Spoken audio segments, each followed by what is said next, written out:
عسلامتكم الناس الكل ومرحبا بكم في فيديو يوتيوب جديد. كما قريتوا في العنوان، فيديو اليوم على التأجيل اللي أغلب نيتنا نعانيو منها العادة هذه. الحقيقة لخاطرني أني إنسانة كانت تتأجل برشا بالحق، حتى الحاجات البساط، حتى الحاجات البديهية اللي لازمني كل يوم نعملها كنت نأجل فيها. فجبت لكم بالحق عدة طرق معينة باش يعاونوك بإذن الله باش تخلص من العادة هذه. فإذا كنت تعاني من التأجيل كمل الفيديو للآخر وما تقصش عليه، وشاركوا مع أي عبد تعرفوا يعاني من العادة هذه.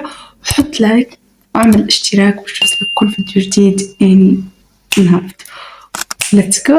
شفتوا التأجيل راهو حاجة نكتسبوها كيما أي عادة. دونك أنت نحب نبشرك من الأول، دونك أنت إذا وصلت اكتسبت عادة التأجيل، تنجم كيما اكتسبت التأجيل تكتسب عادة الانضباط، تكتسب عادة أنه ما عادش تأجل. دونك في الحياة هذه كيما قاعد تكتسب في عادات خايبة، في عادات سيئة، كيف نجم بنفس الطريقة تكتسب عادات باهية. دونك الإنسان هو راهو مزيج ما بين الحاجات الباهية والحاجات الخايبة. دونك كيما نجم تكتسب عادة خايبة، نبشرك أنه نجم تكتسب عادة باهية، والحاجة هذه يتطلب منها راهو قرار. دونك أول خطوة باش تتخلص من التأجيل، تقرر تاخو قرار بالحق، تاخو قرار صادق، قرار قاطع ما بينك وبين ربي سبحانه، أنه تقول له يا ربي أني قررت باش نحي التأجيل من ناحيتي، باش نحاول تدريجيا، على خاطر راهو كل حاجة في الدنيا هذه باش تكتسبها تدريجيا بشوي بشوي. هو ربي سبحانه وتعالى خلقنا تدريجيا. فما آية في القرآن يقول ما لكم لا ترجون لله وقارا وقد خلقكم أطوارا، يعني بشوي بشوي. سبحان الله، زاد السماوات والأرض بناها تدريجيا مدة 6 أيام. كان في نهار برك نجم سبحانه يبني الكون هذا الكل. ما هو علمنا عن طريق الآيات هذه التدريج، يعني مش لازمك تصلح حياتك في ليلة ونهار، ولازمني نمشي نعمل سبور، ولازمني نبدأ روتين مزيان، ولازمني نتخلص من التأجيل في ليلة ونهار. لا، تاخو قرار بالحق. راهي الدنيا هذه راهي مبنية على اختيارات ومبنية على قرارات. إذا أنت وصلت نهار قررت، هو راهو قرار بطريقة لا واعي، إذا وصلت قررت أنك باش تعيش حياتك بطريقة همجية، باش تاكل وتشرب وترقد وما تعمل شيء، هذاك قرار لا واعي، يعني من اللاواعي متاعك. يعني كيف تنجم تاخذ قرار واعي بطريقة واعية أنك تخلص من التأجيل. فأول خطوة هو أنك تقرر. تقعد ما بينك وبين روحك هكا بالحق، قاعدة نحي التليفون ولا يا ربي أني قررت اليوم باش نتخلص من التأجيل بشوية بشوي. خذ قرار. دونك قرار مش كلام، راهو خليه قرار نابع من قلبك. والقرار هو راهو كالنية، هي يا نية يا قرار. يعني أنت تقول يا ربي ننوي نية صادقة أني نتخلص من التأجيل، وراهو سبحانه على نيتكم ترزقون ولكل امرئ ما نوى. جست أنت انوي وقرر قرار صادق، فربي سبحانه أكيد باش يوفقك وباش يعاونك في الطريق هذا. ثاني حاجة، ابدأ اليوم فقط صباح، فقط مخر، فقط بكري، whatever. ابدأ قول اليوم أني باش نبدأ بأكثر حاجة عندي مدة طويلة مأجلها باش نبدأ بها اليوم. مثلا أنت عندك برشا مأجل باش أنك تمشي تترينا ولا تمشي تعمل مارش، أقول أني اليوم باش نعمل، نحط روحك طول في الفعل، طول اليوم أني عندي برشا مأجل باش نمشي نعمل سبور، اليوم باش نمشي. هي راهو كيف باش تبدأ أنت سبحان الله طريقة تغيير وطريقة أنك تنحى العادة هذه، والأعذار اللي باش يجوا في مخك والأفكار والوساوس باش يهجموا عليك أكيد. علاش؟ خاطر الشيطان ما يحبكش تتطور، ما يحبكش تتبدل، ما يحبكش تغير، يحبك تبقى في بلاصتك، يحبك تبقى في الكومفورت زون بتاعك، منطقة الراحة اللي الكلنا نعشقوها. والشيطان يحبك فيها. علاش؟ خاطر هو عدو. ربي سبحانه وتعالى يقول في القرآن واتخذوه عدوا. راهو الشيطان لازمنا ناخذوه عدو. دونك هو اللي يحب يخليك في التأجيل، اللي يحب يخليك ما تعيشش حياتك كما تحب، فهو عدو. فحاول انك تتخذه عدو، ما تسمعش كلامه، خاطر اول ما تاخذ القرار باش انك ما عادش تأجل باش يجيك لاتاك شبيك، باش يتاكيك شبيك، يقولك هبلت سافا انت في مخك باش تاخذ قرار انك ما عادش تاجل وتولي تبدل حياتك وحياتك تتحسن. كي تتحسن تتطور المأفضل، تقرب لربي اكثر ويقوى ايمانك، ما يحبكش هكا يتجن سافا تولي خير منه.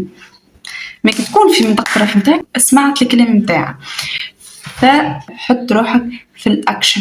اليوم أنا عندي برشا مأجل باش نترانا، أي باش يبدأ في مخك يقولك أي تمشي تعمل أبونمون في السبور وتمشي تقيد تشوف أنا هي الصالة الباهية والأرتاح لك والصالة.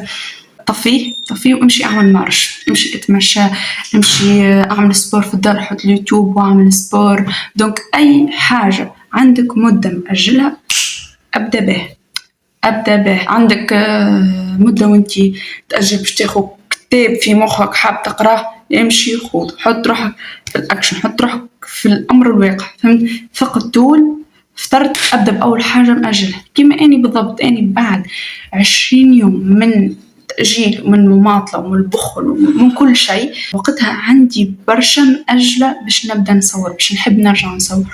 طول وقتها والله العظيم ربي أول ما خديت القرار إنه ساي معش أجل في الليل، حطيت التليفون قدامي وبديت نصور، والكلام اللي في قلبي الكل حكيته. دونك حطيت روحي في الأمر الواقع، جبت التليفون ركحته قدامي هكا فوق الطاولة، قعدت وبديت نحكي. دونك حط روحك في الأكشن، باش يجيوك الأصوات ما تسمعهمش، امشي طول أعمل دوت. ثالث خطوة نجم تستعمل the 5 second rules اللي هي قاعدة ال5 ثواني. الحق فادتني اللي هي كي باش تبدأ مثلا تعمل حاجة ويجيك الصوت اللي في مخك يقول لك أي مش طو، هيا خلي غدوة، هيا خلي الجمعة الجاي، قول 5 4 3 2 1 وامشي اعمل مثلا حاجة باش تمشي تقول 5 4 3 2 1 جو اعملها طول. يعني فهمت؟ طول امشي للأكشن. فما اقتباس قالت ميل روبنز، قالت لك إن معرفة ما يجب أن تفعله حتى تغير حياتك أمر يتطلب الحكمة، وإما دفع نفسك لكي تفعله فهو في حاجة إلى جرأة وشجاعة. قاعدة الثواني 5. يس، اللي تعرف إنك لازم تعمله في النهار هو يتطلب الحكمة، يتطلب إنك تعرف تتحكم في عقلك وتعرف تتحكم في صوت الشيطان اللي في مخك. ما دفع نفسك لكي تفعله هو بحاجة للجرأة وشجاعة، على خاطر مش الناس الكل قاعدين منضبطين، مش الناس الكل قاعدين مستمرين في العادات اللي تنفعهم باش يعملوهم كل يوم. على خاطر بالحق أغلبية الناس يبداو أول نهار بحماس، يبداو بأول نهار أيوة بتحفيز ونبداو كذا، يشدوا جمعتين وبعد يعني يرجعوا نفس الريتم اللي كانوا عليه. ما الشجاع واللي عنده الجرأة هو الإنسان اللي يستمر وينضبط مهما كانت الظروف ومهما كانت الأوضاع اللي هو عايش فيها.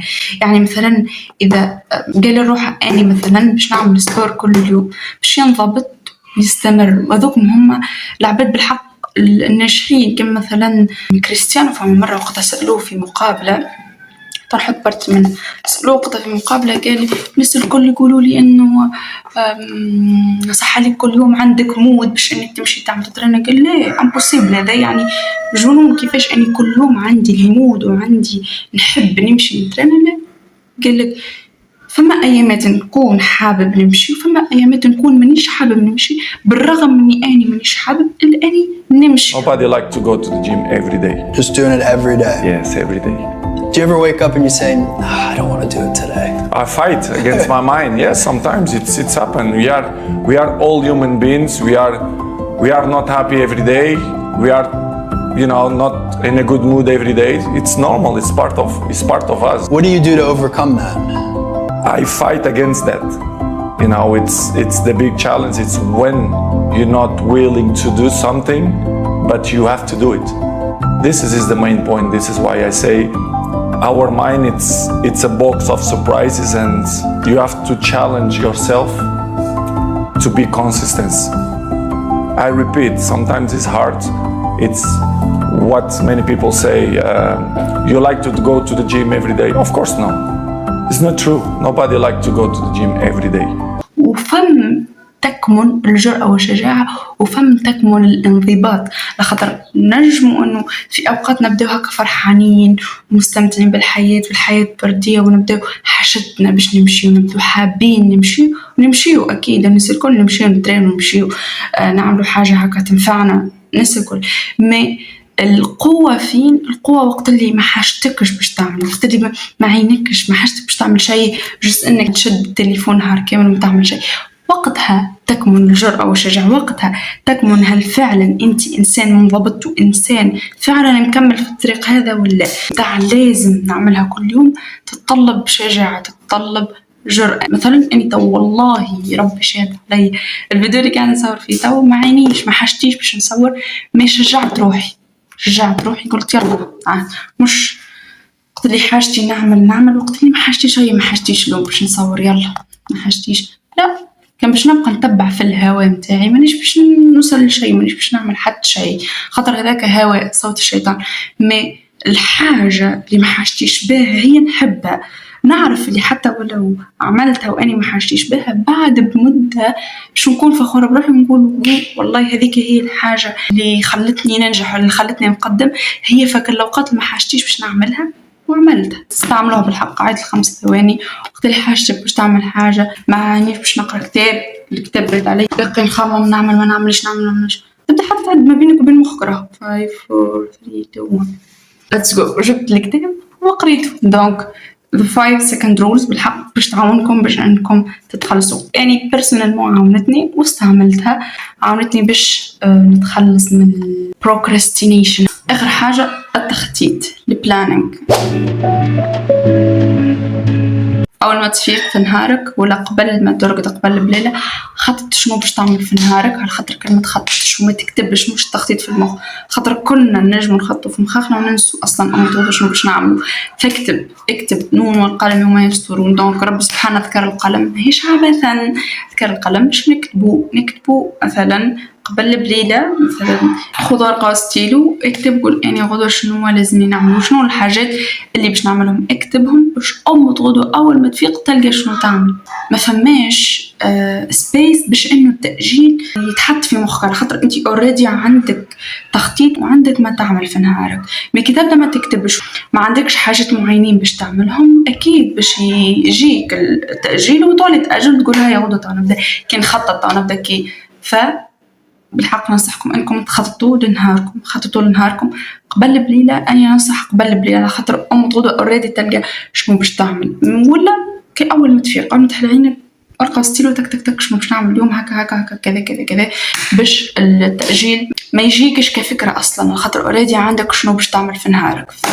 هذم هم حقيقة وصراحة هذم هم الحاجات اللي عاونوني أني واللي عملتهم باش نحاول أني نقلل مش كمان نتخلص من نقلل مع العادة هذه، على خاطر هي باش تبقى راهي تجينا في أوقات وباش تبقى تجينا في أيامات ما عيناش باش نعمل ما حاجتناش باش نعمل حتى شيء. دونك باش تبقى تجينا ما يحاول الواحد يحاول أنه كي تجيه فكرة أنه باش يأجل تتفكروا الحاجات هذوما اللي قلتهم، حاولوا انكم بالحق تستعملوهم، حاولوا انكم تطبقوهم، وان شاء الله يا ربي يفيدوكم كيما فادوني ونفعوني. وجرب ما بالحق ما تحكمش قبل ما تجرب، فحاولوا انكم تجربوهم الميثود هذوما ان شاء الله يا ربي يمشيوا معاكم كيما يمشيوا معاي وينفعوكم ويفيدوكم. فوالا الحقيقة اصلا حاسه اني نصور في الفيديو ما عنديش الانرجي المتعوده موجوده في كل فيديو. المهم لا علينا، ان شاء الله يكون فاتكم ونفعكم، واذا شفتوه بالحق باش يفيد غيركم شاركوه، اعملوا لايك سبسكرايب باش يوصلكم كل فيديو جديد اني نحبته. بالله باي.